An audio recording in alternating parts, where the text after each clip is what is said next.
আজকের এই বিদগ্ধ সমাজ বস্তুবাদ আর ভাববাদ, একটা হচ্ছে বিজ্ঞান, একটা দর্শন, একটা দ্বৈতবাদ, একটা অদ্বৈতবাদ, এই যে দ্বন্দ্ব, অনন্তকালের দ্বন্দ্ব চলে আসছে। শ্রী শ্রী ঠাকুরের কাছে এই দ্বন্দ্ব চলে এসছে। একদল বিজ্ঞানী তারা বসেছেন, একদল যারা ফিলোসফার অর্থাৎ দার্শনিক তারা বসেছেন, একদল সায়েন্টিস্ট তারা বসেছেন। বলছেন এই বস্তুবাদ আর ভাববাদ, এই বিজ্ঞান এবং দর্শন, বাবার যদি দুটো ছেলে হয় তা দুই ছেলে যদি মিল না থাকে, গণ্ডগোল হয়, তাহলে এই বিশ্ব সংসার, জগৎ সংসার চলবে কি করে? অশান্তি তো চলতেই থাকবে। তাই ভাইয়ে ভাইয়ে তো মিল হওয়া দরকার। ঠাকুর এই বিজ্ঞান আর দর্শনের কি করে মিলন হতে পারে দুটো ছেলের? ভাবছেন ঠাকুর অনুকূল চন্দ্রকে আজকে আমরা পরীক্ষা নিরীক্ষা করব, কোষ্ঠী পাথরে আজকে যাচাই করে নেব তিনি কেমন ভগবান।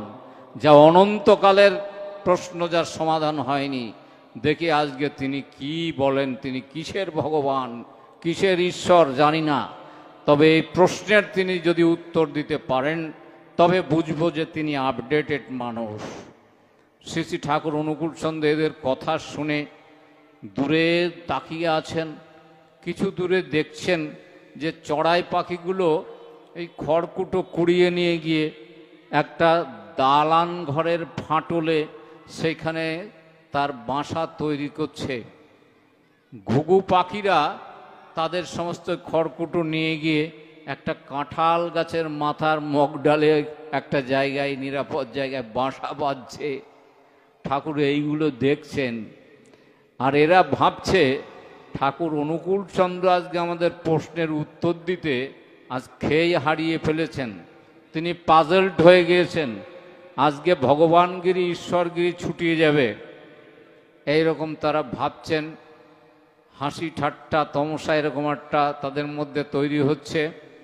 শ্রী শ্রী ঠাকুর হঠাৎ তাদের দিকে দৃষ্টি ফিরিয়েই তিনি বলছেন, দেখে শুনে চিন্তা আসে, চিন্তা হতে ভাবাবেগ, ভাবাবেগে আসেই কৃতি, কৃতি হতে বোধ সম্বেগ, বোধ সম্বেগ হতেই তা জ্ঞান, জ্ঞানই হলো বস্তুর স্বরূপ, স্বরূপ জ্ঞানের বিহিত চর্যায় প্রজ্ঞায় ফুটে ওঠে রূপ।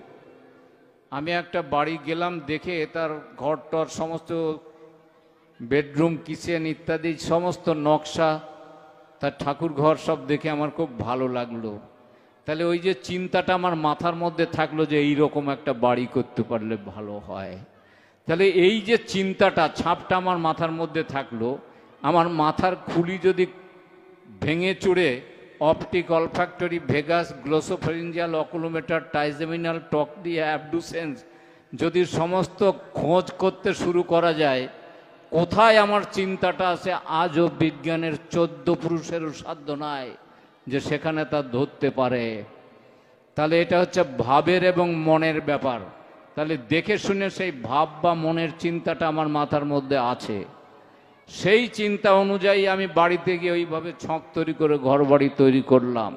যখন তৈরি করলাম তার মাপ যোগ দিলাম, কত বাই কত, কত ফিট, কত ইট, কত বালি, কত সিমেন্ট, সেগুলো মেজারেবল, সেইগুলো প্রমাণ করা যায়, প্রুফেবল, সেইগুলো প্রমাণ করা যায়। এটা হচ্ছে বস্তুবাদ।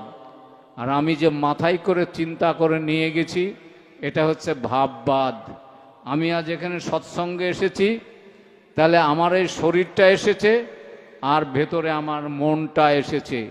তাহলে এই যে শরীর আর মন দুটোর সমন্বয়ে তবেই আজকে এই সৎসঙ্গে আমি আসতে পেরেছি। সেই জন্যে শরীর যদি বস্তু হয়, মনটা হলো ভাব, শরীর মনের সমন্বয়ে তবেই কিছু লাভ।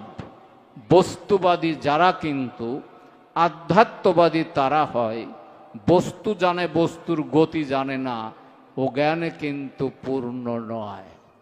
বিদ্যাপতি তার ভাব জগৎ থেকে আর বস্তু জগৎ থেকে তিনি দেখছেন সবই যেন এক, একেরই বহুরূপ, একই দুধ থেকে যেন ছানা হয়েছে, ঘি হয়েছে, মাখন হয়েছে, ননি হয়েছে, পনির হয়েছে, সব এক থেকে গাছ হয়েছে, মাটি হয়েছে, পৃথিবী হয়েছে, জল হয়েছে। অহম সর্বস্ব প্রভব সর্বং খল্লিদং ব্রহ্ম। তাই বিদ্যাপতি বলছেন, হাত হোকে দর্পণ, মাথ হোকে ফুল, নয়নক অঞ্জন, মুখক তাম্বুল, হৃদয়ক মিগমদ গীমক হার, দেহক সর্বস্ব গেহক সার, পাখিক পাক মীনক পানি, জীবক জীবন হাম তুহু জানি। তিনি সর্বভূতে রয়েছেন। ঠাকুর বলছেন, ঘটে ঘটে ইষ্ট স্ফুরণ, যখনই তোর হবে ব্রহ্মবোধের প্রথম ধাপটি, ঠিক পাবি তুই তবে। সেই জন্যে যার সংস্পর্শে গেলে আমার জগতের সব সমাধান হয়ে যায়, তিনিই হচ্ছেন ভগবান। তিনি নররূপ ধরে যখন আসেন, ভ শব্দের অর্থ হচ্ছে ভূমি, গ শব্দের অর্থ হচ্ছে গগন, বা শব্দের অর্থ হচ্ছে বায়ু, ন শব্দের অর্থ নক্ষত্র বা জল, ক্ষিতি অপ তেজ মরুদ বম, সব নিয়ে যিনি, সব সম্পর্কে যিনি বিদিত জ্ঞান রাখেন, তিনিই ভগবান। তাই যাকে তাকে ভগবান বলে ফেললে হবে না। শ্রী শ্রী ঠাকুর অনুকূল চন্দ্রে একটা রাজনৈতিক মতবাদ আছে, আমি সেটা নাম করে উল্লেখ করব না, কারণ কাউকে ছোট করতে আমার ঠাকুর কখনো বলেননি। সেইখানে সেই রাজনীতিবিদ, বিখ্যাত রাজনীতিবিদ, তিনি বলছেন, religion is nothing but opium. ধর্ম কিছু না, ওটা একটা আফিনের নেশা। তাই ধর্ম আফিনের নেশা। আফিন খেয়ে যদি সব দেশের লোক মাতাল হয়ে যায়, তাহলে দেশের অগ্রগতি হবে না, মানুষের বুনিয়াদ ধ্বংসের পথে চলে যাবে। তাহলে এই আফিন গাছ, এগুলো আগাছা, এগুলো নির্মূল করার দরকার। তাই সারা পৃথিবীর যারা সব বিদগ্ধ জ্ঞানীগুণী, তারা গোলটেবিল করে এক সময় চলে আসলো ভারতবর্ষে। কারণ বিবেকানন্দ আফিন ছড়িয়ে দিয়ে আসলো, আবার আমাদের প্রভুপাদ তিনিও গিয়ে আফিন ছড়িয়ে দিয়ে এলো। এইবার সমস্ত পৃথিবীর মানুষ ঢোল খোল নিয়ে যদি হারা কৃষ্ণ করতে থাকে, তাহলে এই জগতের কল কারখানা সংসার সব স্তব্ধ হয়ে যাবে। কর্ম নাই, চিন্তা সর, পাথর পিছল নরক পথ, এই অবস্থা হবে। তাই তারা সব ছুটতে ছুটতে এসছেন শ্রী শ্রী ঠাকুরকে একেবারে সেই অভিমন্য বধ করার মতো, যেমন সপ্তরথীতে ঘিরে ধরেছিল, এই রকম সব বিদগ্ধ জ্ঞানীরা শ্রী শ্রী ঠাকুরকে ঘিরে গোলটেবিল করে ফেলেছেন। আর ঠাকুর কি করলেন? ইতিপূর্বে ঠাকুর নিবারণদাকে বললেন, 16খানা চেয়ার এম্বায় বানায় দিবেন, শালা জীবনে ওই রকম চেয়ার যেন কেউ দেখে নাই। এমন করে নিবারণদা 16টা চেয়ার তৈরি করে আগে রেখে দিলেন। বারবার নেতাজি এসছেন, গান্ধীজি এসছেন, প্রশান্ত চন্দ্র মহালানবিশ এসছেন, বিজ্ঞানীরা সমস্ত আনাগোনা করছেন, কৃষ্ণপ্রসন্ন ভট্টাচার্যের মতো জহুরি এমএসসি ফার্স্ট ক্লাস ফার্স্ট এসছেন, শরৎচন্দ্র হালদারের মতো AA মাস্টার ডিগ্রি বাগেরহাট কলেজের প্রিন্সিপাল এসছেন, পঞ্চানন সরকারের মতো বাগ্মী প্রবর এমনতর মানুষ এসছেন।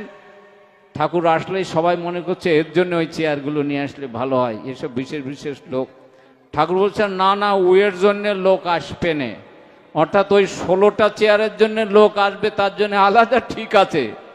এইবার দেখা গেল সেই বিশ্বের তাবর তাবর জ্ঞানীরা যারা আসলেন, তারা 16 জনই আসলো, না 15 না 17, 16 জনই আসলো। আর শ্রী শ্রী ঠাকুর অনুকূল চন্দ্র কি করে আগে থেকে জেনে রাখলেন যে 16 জন লোক সারা পৃথিবী থেকে রেডি হয়ে আসছে, তাকে পরখ নিরোগ করে এই আপিন গাছটা ছিট তুলে তারা একেবারে ভারত মহাসাগরে নিক্ষেপ করবেন।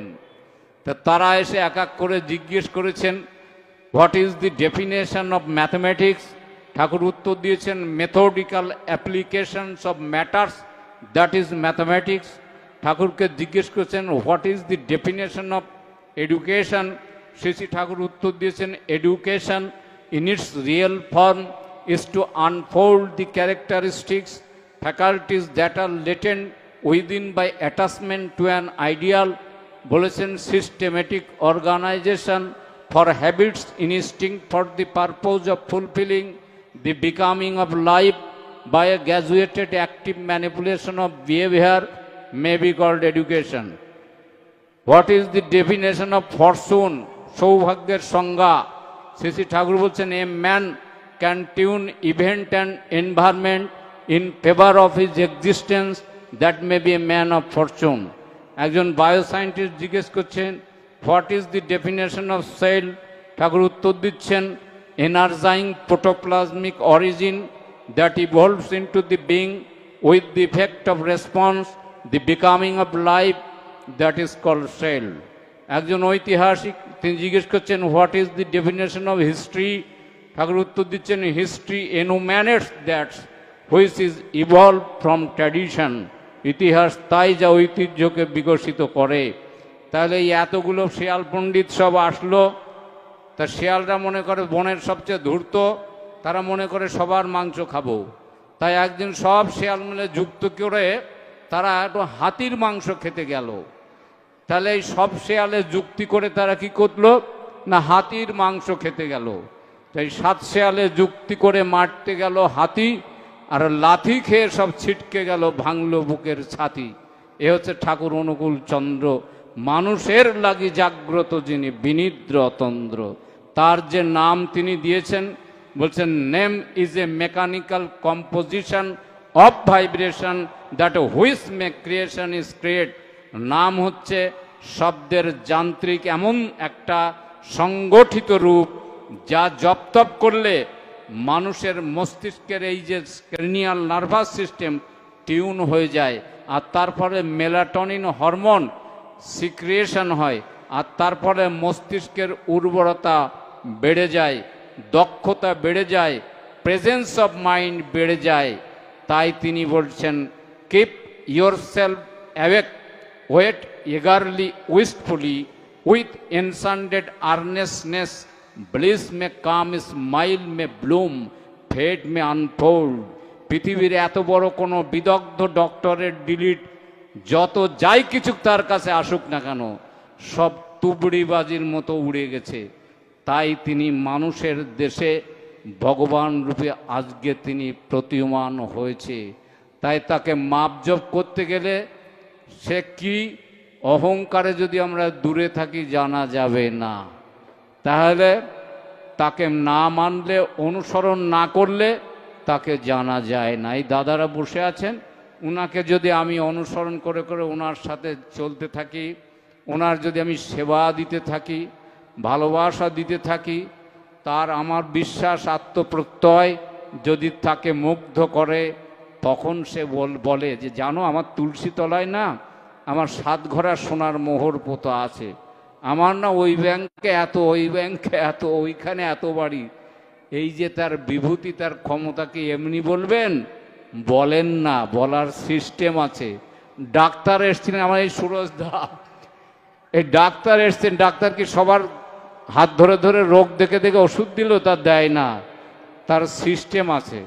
ডাক্তারের কাছে যেতে হবে, আত্মসমর্পণ করতে হবে, স্যারেন্ডার করতে হবে, তারপরে তিনি প্রেসক্রিপশন দেবেন। তাই ঠাকুর অনুকূল চন্দ্র ভগবান তার কাছে না গেলে, আশ্রয় না করলে প্রেসক্রিপশন দেন না। তাই বলছে, আশ্রয় করিয়া ভজে তাহে কৃষ্ণ নাহি ত্যাজে, আর সব মরে ও অকারণ। সদ্গুরু পাওয়ে তো ভেদ বাতাওয়ে, জ্ঞান করে উপদেশ, কয়লা কা ভি ময়লা ছুটে জব আঁক করে প্রবেশ। শ্রী ঠাকুরের কথা কি বলবো, সময় তো আমার হয়ে গেছে। তাই এই আজকে মানুষের তেমন দুর্দিন নাই, অনেক কিছুই দিতে পারে। বলে আপনাকে আমরা অনেক কিছুই দেব, কিন্তু দেব না সময়। আজকের অবস্থা কিন্তু এমনই অবস্থা হয়, তো সেই জন্যে সময় আমাকে তাড়ছে, আমি আর তেমন কিছু বলতে পারবো না। শ্রী ঠাকুরের মায়ের ফটোটা রয়েছে ওই আনন্দবাজারের ঘরে। শ্রী ঠাকুর কি করলেন, আগের দিনে একটা উঁচু জল চৌকি পেতে সে মায়ের ফটোটা তিনি নামিয়ে আনলেন, নামিয়ে রেখে দিয়েছেন। পরের দিন যথাযথ সে আনন্দবাজারের ঘরে আগুন লেগে পুড়ে সব ছাই হয়ে গেল, এমন আগুন লাগলো। তখন ভক্তরা পাশে, ঠাকুরের আশেপাশে যারা আছে, বলে, ঠাকুর তাহলে ওই ঘরে আগুন লেগে যাবে, তা আপনি এটা জানতেন? তাহলে শালা আমি এখনো একটা মানুষ তৈরি করবে পারলাম না, যে যার ভিতরে অনুসন্ধিৎসা বা জিজ্ঞাসা তৈরি হলো যে আমি যখন ফটোটা নামিয়ে আনলাম তোরা তো কেউ কলি না যে আমি কেন ফটোটা নামিয়ে আনলাম। তাই এই যে আধ্যাত্মিকতা মানে নানা রকম পোশাক আশাক পরলাম, মন্দিরে গেলাম, অনেক নাম ধ্যান করলাম, লুচিপুরি খাওয়ালাম, খেলাম, এইটা আধ্যাত্মিকতা নয়। ঠাকুর বলছেন যে চিন্তা ও ভাব মানুষকে কারণমুখী করে তোলে তাই হচ্ছে আধ্যাত্মিকতা, বিজ্ঞান মনস্কতা। তাই বিজ্ঞানের যে চলন সেটা ঋষি চলন, বিজ্ঞানকে বাদ দিয়ে কিছু হয় না। ভগবান তার প্রত্যেকটা ক্ষেত্রে সে বিজ্ঞান প্রযুক্ত করেছেন। করোনার আগেই শ্রী শ্রী ঠাকুর অনুকূল চন্দ্র বলে দিয়েছেন, স্পর্শ দোষে জীবাণু ধায়, সংস্রবেতে মন, এই দেখে তুই চলিস ফিরিস বুঝলি বিচক্ষণ, নাকে মুখে আঙুল দিলে অমনি তা ধুতে হয়, নইলে কুটিল ব্যাধির হাতে নষ্ট মানুষ হয়ই হয়। পরের গামছা কাপড় পরা, বিছানা বালিশে শোয়া, ব্যাধির বিপাক দুর্দশাকে কুড়িয়ে শরীরে নেওয়া। রোগ হলে তুই থাকিস দূরে, কিছুতেই তা ছড়াবি না, ছোঁয়াছুঁইতে নাকাল হবি নিশ্চয় ওটা চারাবি না। এক থালাতে অনেক জনে করিসনে কখনো আহার, জীবাণু তাতে লালায় ঢুকে করতেই পারে দেহ সাবার। তাই তিনি বিপাক পথে হাত ধরে যে চলার কায়দা জানিয়ে দেয় তাকেই জানিস গুরু বলে, অভয় পথে সেই তো নেয়। আর ভালো মানুষ যদি তৈরি না হয় মঠ মন্দিরও থাকবে না, সব ভেঙে চুরে একাকার করে ফেলবে। তাই জীবনের সবচেয়ে বড় জিনিস সম্পদ হচ্ছে ভালো মানুষ তৈরি করা। অথই জল মৌন মুখর, স্বল্পেতে কল কল, তাতে বোঝা যায় গভীরতা কত দূর তার তল। যে গাছে ধরে ফল নুয়ে পড়ে তার মাথা, ওতেই বোঝা যায় সে গাছের ফলের সার্থকতা। বিদ্যালয়ের ডিগ্রি নিয়ে আমরা ভাবি সব এক একটা জ্ঞানের গোড়া, আসল জায়গা হলো না কিছু, হয়েছে শুধু শিল আর নোড়া। তাই শুধু শিখেছি ঠং ঠং ঠং করা, বিদ্যা দদাতি বিনয়ম। ঠাকুর বলছেন অভ্যাস ব্যবহার ভালো যত, জানিস বিদ্যা তার তত। সকলের শ্রীচরণ তলে আমার মাথা নোয়ায়, আমার বলা শব্দ বাণে ব্যথা যদি লাগে আপনাদের কারো প্রাণে, প্রার্থনা করি ক্ষমা, সকল হৃদয়ের প্রেম দাও প্রভু, আমার হৃদয়ে করো জমা। জয় গুরু।